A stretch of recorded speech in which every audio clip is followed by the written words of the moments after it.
दोस्तों, आपने दादागिरी शब्द सुना होगा। हाँ, दादागिरी। आपने कभी कभी कुछ आप में से कुछ लोगों ने इसको अनुभव भी किया होगा। किसी के साथ बहुत बुरा भी अनुभव हुआ होगा कि कैसे वो अपनी अपनी बात मनवाने के लिए हमें दबाते हैं, हमारे साथ बहुत बुरा सलूक करते हैं। उन्हें कोई परवाह नहीं पड़ता कि हम हमारे साथ कैसा बीत रहा है, हमें कैसा लग रहा है। बस उन्हें अपनी ही बात दिखाई देती है। और ये आपको हर जगह दिखाई देगा। स्कूल हो, कॉलेज हो, आपका ऑफिस हो, आप जहाँ रहते हैं वहां भी किसी न किसी रूप में ये होगा ही होगा। ऐसा ही आजकल अमेरिका के साथ भी हो रहा है। वो अपनी बात मनवाने के लिए किसी भी हद तक जा रहा है। छोटे छोटे कन या छोटे छोटे जो छोटे और कमजोर देश है उनको दबा रहा है, या यूं कहिए ऐसा करता आ रहा है। इसे ही वर्ल्ड पॉलिटिक्स में हेजीमनी कहते हैं, जो हम स्कूल कॉलेज दफ्तर में बुली बॉय या बुली बॉस के नाम से जानते हैं। अमेरिका के केस में ये अमेरिकन हेजीमनी के नाम से जाना जाता है। हेलो दोस्तों, नमस्ते, वेलकम। आज हम इसके बारे में जानते हैं और समझते हैं अमेरिकन हेजीमनी क्या है। दोस्तों, हम पिछले कुछ दिनों में हुए घटनाओं का जिक्र करें, उन पे ध्यान दें, तो ये हमारा अमेरिकन हेजेमनी क्या है, इसका कंसेप्ट क्या है, हमें पूरा इसका पिक्चर क्लियर हो जाएगा। पहला, वेनेजुएला, जो वेनेजुएला कंट्री है, उसके प्रेसिडेंट को रातों रात किडनैप कर लिया जाता है और ये एक्सक्यूज दिया जाता है कि वो ड्रग्स का एक्सपोर्ट कर रहा था। दूसरी बात, अमेरिका का ईरान को धमकी देना, उस पे अटैक करना, उसके कमांडर्स को पिछले कुछ साल पहले उसके मार दिया गया था। तीसरा जो सबसे ज्यादा चर्चा का विषय बना था, वो है इंडिया चाइना पे अमेरिका के द्वारा यूएस का टैरिफ इम्पोज करना।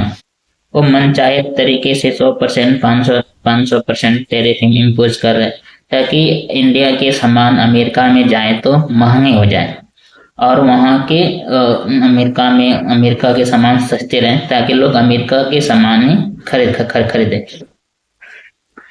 तो इन सब बातों में आपको क्या दिखाई देता है? क्यों अमेरिका यूं क्यों कर रहा है? क्या इसे हम दादागिरी बोल सकते हैं?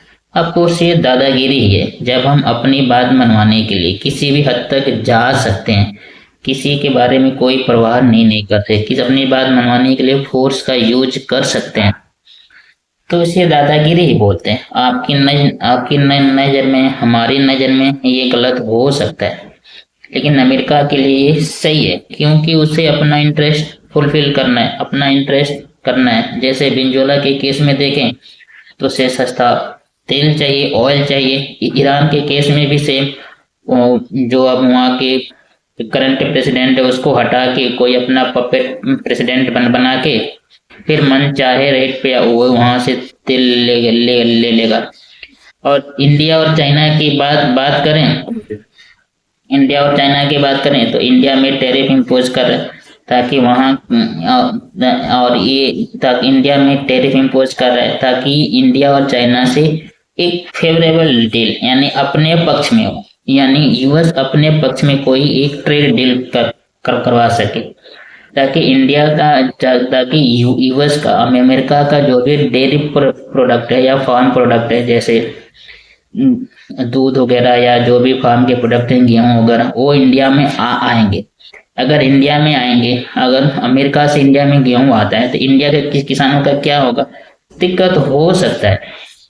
इसीलिए इंडिया ने इस डील से मना कर दिया कि आप टैरिफ लगा लो, लेकिन हम अपने किसानों के किसानों के विरोध में कोई भी ऐसा डील करने वाले नहीं है। तो फिर अगला बात ये आता है, इतना सब होने के बाद भी कोई भी कंट्री अमेरिका का विरोध क्यों नहीं करता? आखिर ऐसी क्या खास बात है अमेरिका में, ऐसी क्या खास बात है कि बाकी सारी कंट्रियां अमेरिका के दादागिरी का विरोध क्यों नहीं करती? तो इस बात को अमेरिका में इतनी ताकत कहाँ से आती है? तो इस बात को समझने के लिए हम ट्रिपल एम फार्मूला का कंसेप्ट समझते हैं। Triple M, first M triple यानी 3M, mind, first mind, second muscles and third मन मनी। पहले हम मसल से बात करते हैं। पहला मसल्स यानी बाहुबल। अमेरिका के पास बहुत ज्यादा बाहुबल है। बाहुबल के सेंस में देखें तो यानी उसके पास बहुत ही ज्यादा मिलिट्री पावर है। उसकी मिलिट्री वर्ल्ड में टॉप रैंक पे आती है, चाहे किसी भी टेक्नोलॉजी के बाद में, एयरक्राफ्ट हो, मिसाइल हो, न्यूक्लियर बम हो। आपने नागासाकी और हिरोशिमा के बारे में जानते ही होंगे। दुनिया का ऐसा कोई कोना नहीं है, कोई कॉन्टिनेंट नहीं है जहां अमेरिका का मिलिट्री बेस नहीं है। यानी वो अमेरिका का मिलिट्री प्रेजेंस हर कोने कोने में है। उसकी मिलिट्री इतनी पावरफुल है कि आप वेनेजुएला के केस में देख लिए, और रातों रात वहां के प्रेसिडेंट को उठा के लेके चला गया। किसी कंट्री ने भी चू तक नहीं किया, किसी ने कुछ भी। दूसरी बात आती है माइंड यानी रिसर्च डेवलपमेंट। अमेरिका दुनिया भर में रिसर्च एंड डेवलपमेंट में सबसे आगे है। आप किसी भी फील्ड के रिसर्च एंड डेवलपमेंट में बात करें, आईफोन कहाँ का है? यूएस का।